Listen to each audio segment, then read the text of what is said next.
Bienvenue dans Permacap, les clés d'un avenir durable. L'émission qui vous plonge au cœur de la permacomptabilité, cette approche novatrice qui allie la durabilité et la gestion équilibrée de nos ressources. Rejoignez-nous dans cette aventure captivante où nous explorerons ensemble les 8 capitaux essentiels qui façonnent notre avenir prospère et durable.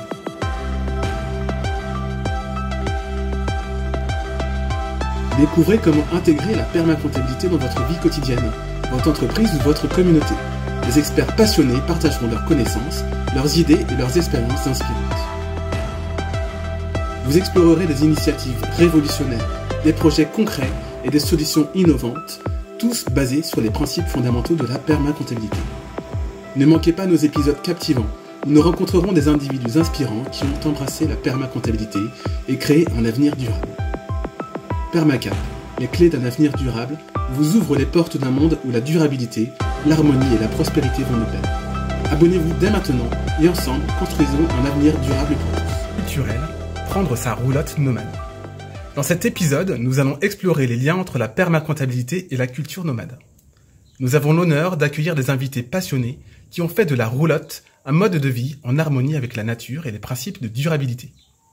Nous avons le plaisir d'avoir parmi nous la Symphonie des Troubadours, une compagnie d'artistes itinérants qui a choisi de s'exprimer à travers des formes d'art nomades telles que la musique ou le théâtre.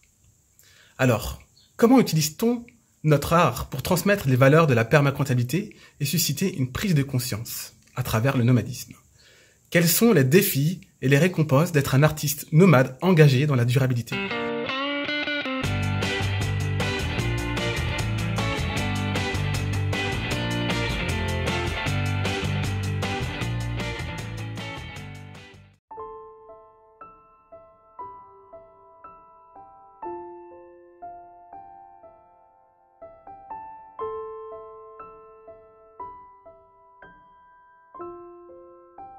Notre idée de partir comme ça sur les chemins avec une proposition qui correspond un peu à nos talents, à ce qui justement ce qu'on a pu laisser émaner de notre créativité. C'est vrai que souvent les gens nous disent ah tiens c'est original ce que vous faites. En fait ça, je pense que ça nous ressemble. Donc, on n'a pas cherché à forcément sortir des chemins rebattus pour montrer qu'on est différent, qu'on n'est pas dans le sens du monde, on a juste cherché à faire quelque chose qui nous faisait vibrer, qui nous ressemblait. Et puis je pense qu'aussi à travers les propositions artistiques qu'on a, on essaie quand on a des temps de travail ensemble, on essaie de voir voilà, ce qui ressort un peu de nos aspirations, de ce qu'on a déjà en fait en place dans nos talents, dans nos répertoires, et puis de voir comment ensemble on peut réussir à fédérer, à mettre tout ça en commun pour qu'il en jaillisse une patte.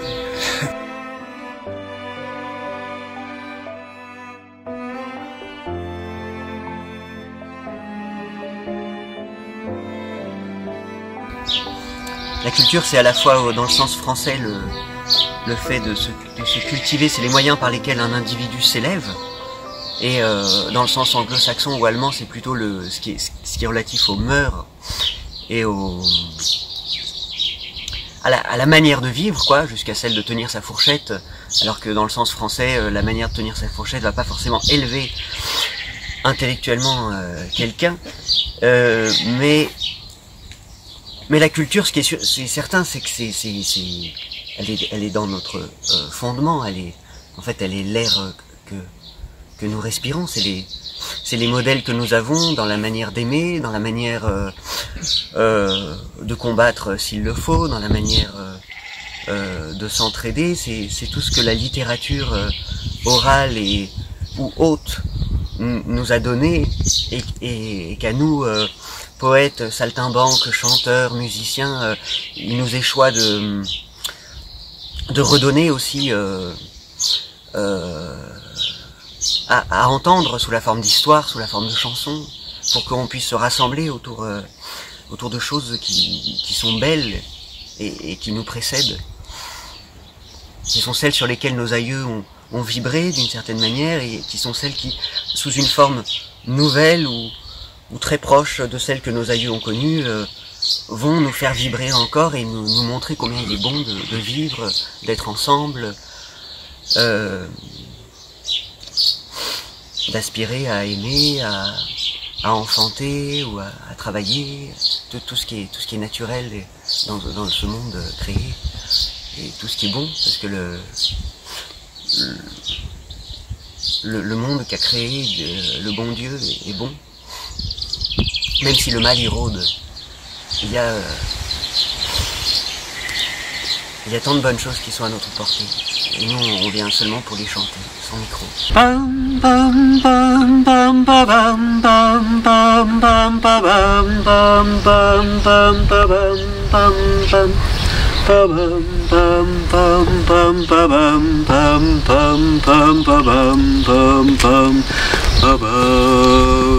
La culture, c'est aussi l'agriculture, et je crois qu'en fait tout ça c'est étroitement lié, parce que la culture est aussi inscrite dans un terroir, et parle aussi de ce que nos ancêtres, les personnes qui étaient là avant nous ont pu laisser jaillir. Et puis il y a aussi l'idée que beaucoup de chants et d'émanations artistiques en tout cas viennent aussi de ce rapport à la terre directement. Par exemple, il y a beaucoup de danses, notamment en Bretagne, là, qui étaient des danses qui étaient faites pour fouler le sol, pour préparer la terre battue. Enfin, il y a aussi beaucoup de chants liés au travail agricole, artisanal. Et jadis, le chant aussi rythmait le travail. Les artisans travaillaient en chantant. C'est quelque chose qu'on a perdu aussi, parce que on est dans un bruit permanent. Quand on utilise une tronçonneuse par exemple, on peut pas chanter, c'est pas possible. Par contre, quand on utilise ici un passe-partout, tel que celui qui est pendu dans la petite guinguette, ou une hache, là on peut entendre les oiseaux chanter, on peut chanter nous-mêmes. Donc c'est un rapport aussi à notre environnement qui est complètement différent. Un usage de notre corps, une réappropriation un dialogue aussi avec l'outil, de laisser travailler l'outil et pas juste être en train d'appuyer sur un bouton et laisser une machine travailler. Du coup, quand on travaille avec un outil, il y a des postures adoptées, ça demande aussi un apprentissage du geste juste qui demande un temps bien plus long que celui pour utiliser une machine. La la la la la la la la la la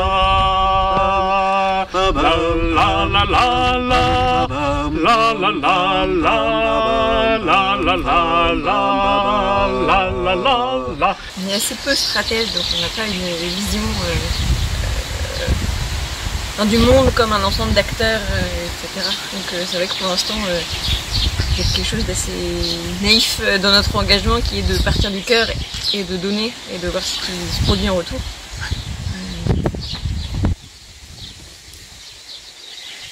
C'est ça, on appelle des mairies 3 jours avant, ou des paroisses. On fait, voilà, on n'est pas très organisé. On se livre un peu à la providence et à la chance. Donc les opportunités, pour l'instant, qu'on trouve, c'est de faire petit, mais joli. On joue dans des petites communes, mais souvent pour 15 à 30 personnes, ce qui et sans être amplifié, donc ce qui est vraiment quand même à rebours de énormément de choses qui se font aujourd'hui, où on va chercher à ce qui est du monde et à montrer que, je veux dire, aujourd'hui presque jouer sans micro et sans être renforcé par des machines, justement, pour bien passer en décibels au-dessus des autres gens.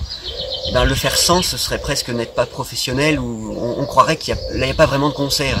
Les gens se disent, il y a un concert, pourtant il n'y a pas d'enceinte, il y a juste 20 personnes qu'on fait danser ensemble, de divers âges, c'est tout petit, mais en fait ça existe vraiment, et on est complètement, quand on fait ça, on est complètement dépendant, en plus de l'attention des gens. C'est pas, on vous a apporté la grosse enceinte, alors que vous parliez ou non, que vous vous en foutiez ou non, vous allez nous entendre. on est obligé de les avoir avec nous, et c'est très petit, mais c'est quand même très fort et très beau, j'ai l'impression, et les gens nous ont eu l'air d'en être touchés. Je dirais que ça se fonde pour nous dans le désir de chanter et de raconter pour des communautés plutôt que pour des foules ou pour des masses. Et du coup, faire de la musique ou de l'art de manière soit impromptue dans des lieux qui sont pas très habituels ou dans des temps qui sont pas bien prévus, ou chez les gens, en fait, ça peut être autour de la table ou dans une ferme, on organise une petite fête. Bah, ça nous semble être le lieu le plus juste aussi parce que les personnes qui viennent s'agréger là, bah, c'est une communauté assez organique, assez naturelle, et il y a plein de choses qui se tissent autour, qui ne sont pas seulement de l'ordre de la consommation artistique. Et c'est tout ça en fait qu'on aime porter.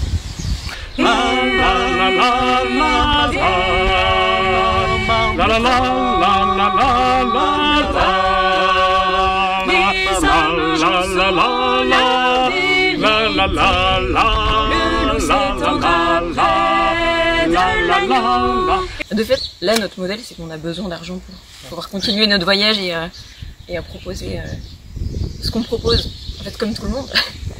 Mais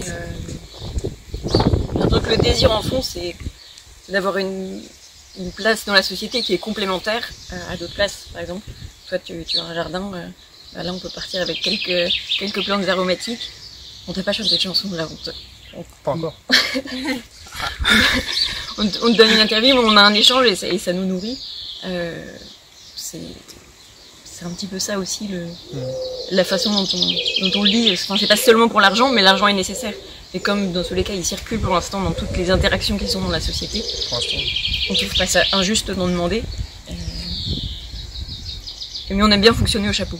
Puis on a quand même des besoins qui sont assez limités. Enfin, on a juste besoin de manger et puis de faire la jument tous les 2 mois, et demi. Donc en fait, ouais, enfin, ça réduit quand même énormément nos besoins, enfin nos dépenses. On n'a pas de loyer, on n'a pas de... Si on a encore le charge, le téléphone, etc. Mais je pense que par rapport à un mode de vie sédentaire où on est ancré dans un lieu, on a un travail, etc. Enfin, en termes de dépenses, c'est vraiment minime. Et on n'est pas très heureux. Il y a le fait d'acheter ou de donner, mais au-delà de cette alternative, il y a le fait de faire ensemble. Et au fond, voilà. La fête, elle se fait ensemble, par la communauté, pour la communauté. Et du coup, il n'y a pas de question de donner ou d'acheter. Enfin, tout le monde donne et tout le monde reçoit. Et nous sommes des piques pour des fous, des sabots, des S. La fête sera notre combat, que ça devienne. En termes de reconnaissance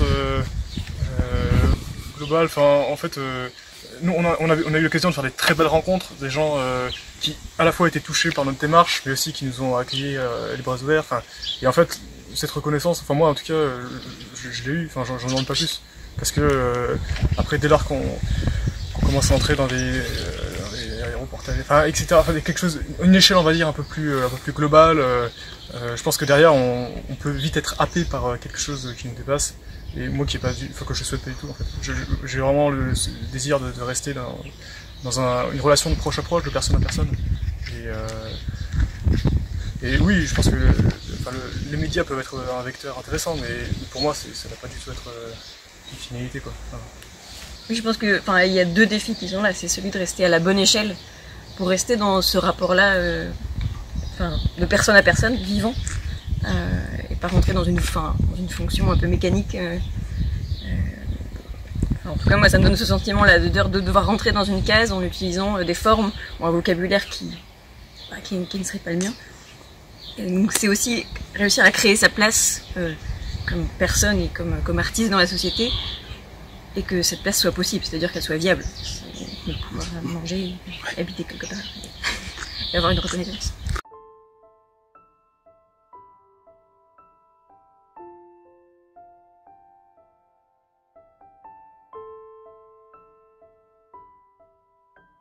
Ça fait 1 mois et demi qu'on voyage. Donc on voyage pas tous les jours de la semaine, mais on va dire 4 jours par semaine, pendant 3 heures environ. Et le sentiment de liberté et de disponibilité à soi et à l'environnement est incroyable. Enfin, ça fait longtemps que je ne m'étais pas sentie aussi vivante de ce fait-là. Enfin, d'avoir le pas du cheval, d'avoir les paysages qui changent, et de pouvoir lire aussi ce paysage, deviner ce qu'il y a derrière, quelle vie, quelle culture. Enfin, c'est très enrichissant. C'était aussi le désir de... C'est aussi pour ça qu'on avait ce désir de partir, c'était aussi pour rencontrer notre pays et les personnes qui vivent dedans. C'est la meilleure manière de le faire, à mon sens. Le mouvement, la notion de mouvement, quoi. Oui, le mouvement lent. Lent. On peut s'arrêter à tout moment. En fait, quand on marche tout seul sur une route, on est quand même un peu vulnérable, je trouve, parce que on est seul et il y a les voitures. Là, ce qui est très agréable, c'est qu'on est un convoi, donc on est quand même protégé par une masse, mais une masse qui va au pas. Donc c'est une lenteur qu'on impose un peu. Enfin, disons que les voitures ne sont plus menaçantes parce que on peut marcher sur la route parce qu'il y a une roulotte devant nous ou derrière nous, et pour autant, bah, on marche et on est bercé par les fers de l'animal. Effectivement, on marche beaucoup moins que nos aïeux. Pour des gens de la fin du 19e, encore faire 35 km à pied dans la journée, ça se faisait, c'était pas grand chose. Alors que nous, ça nous fatigue vite, mais aussi il faut imaginer qu'il n'y avait pas de voiture sur les routes où ils circulaient. Et qu'en fait, être sur une route où ne circulent que des piétons ou que des chevaux, ça donne plutôt beaucoup d'énergie. Au contraire, ça crée des flux d'énergie, et la musique en est très douce. Et ça nous porte en fait. Parfois on marche à côté de la roulotte, on s'en rend même pas compte. Et parfois on lit, on en profite pour lire aussi, ou pour dire le chapelet. On est comme aspiré dans un bon courant. Enfin, je sais pas si vous êtes d'accord. Et puis ça attire la sympathie aussi. C'est vrai que particulièrement les enfants, en fait, quand ils voient des animaux, c'est vrai que c'est assez atypique de voir une jument, une roulotte, un âne se balader au plein milieu de la route. Du coup, ça interpelle. Alors, pas toujours dans le bon sens, mais la plupart des gens sont assez sympathiques à cette idée-là. Ils sont assez émerveillés aussi. Voilà. Il y a aussi quelque chose de la présence des animaux qui est particulière. C'est-à-dire que ça attire les personnes. Enfin, je ne sais pas toi comment tu le vis, mais le fait d'être avec des animaux au quotidien et de devoir faire vraiment équipe avec eux, il y a quelque chose de très fortifiant. C'est-à-dire que nous, on doit les guider et les protéger. Et en même temps, eux, ils nous protègent aussi à leur manière et ils nous permettent d'avancer. Et puis, ils nous font grandir aussi. Le fait, la relation qu'on a avec eux, enfin, en tout cas, moi, mon âne, il a que 3 ans, donc il y a encore une éducation à faire, voilà, parce qu'il a tendance un peu à mordre, il veut s'arrêter tout le temps pour manger. Et ben en fait, ça apprend aussi à être à la fois juste et ferme, mais tout en étant pas dans un rapport de force. Mais en tout cas, pour moi, c'est très formateur. Enfin, je suis un peu caractériel et du coup, bah, je sais que j'ai aussi à travailler sur moi. Je dis pas que j'y arrive, mais je pense qu'il y a quand même une progression depuis le début. Quand il ne veut pas donner son sabot pour se faire ferrer, pour se faire curer le pied, pardon, bah, ça demande un peu plus de patience aussi, puis de reconnaître que soi-même, on s'y prend aussi comme des manches parfois. Et on a besoin aussi de l'expérience et des conseils des personnes qu'on peut croiser qui ont déjà eu l'occasion de travailler avec des animaux comme ça. C'est une belle école aussi de vie.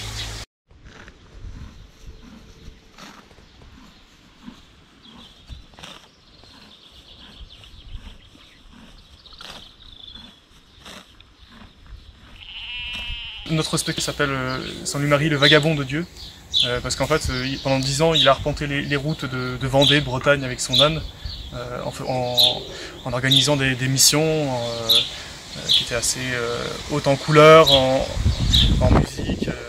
Voilà, c'était quelqu'un qui, je pense, qui était capable de déplacer des montagnes, et même au sens propre, parce qu'il a fait construire une petite montagne à Pontchâteau, pas très loin d'ici, un calvaire en fait, où il y a des centaines de personnes qui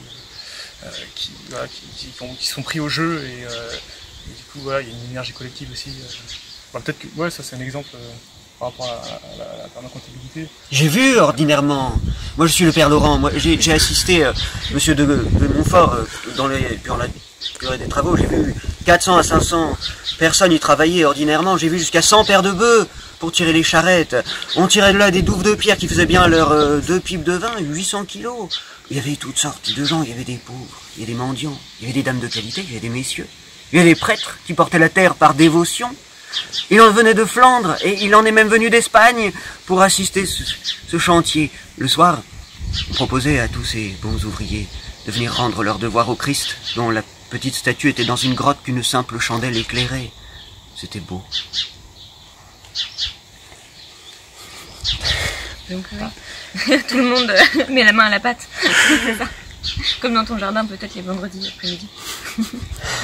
Il y a ça. Moi l'aspect qui me frappe le plus c'est la pauvreté de Louis-Marie et son humilité. Enfin, l'idée qu'il faille effectivement se dépouiller pour pouvoir aussi vivre de la providence et rencontrer les personnes qui par nécessité en vivent déjà. Je pense que c'est comme ça que Dieu agit le plus facilement. Et se mettre dans cet état de disponibilité là et d'écoute et de rencontre, moi c'est des choses qui m'inspirent le plus chez lui. Oui.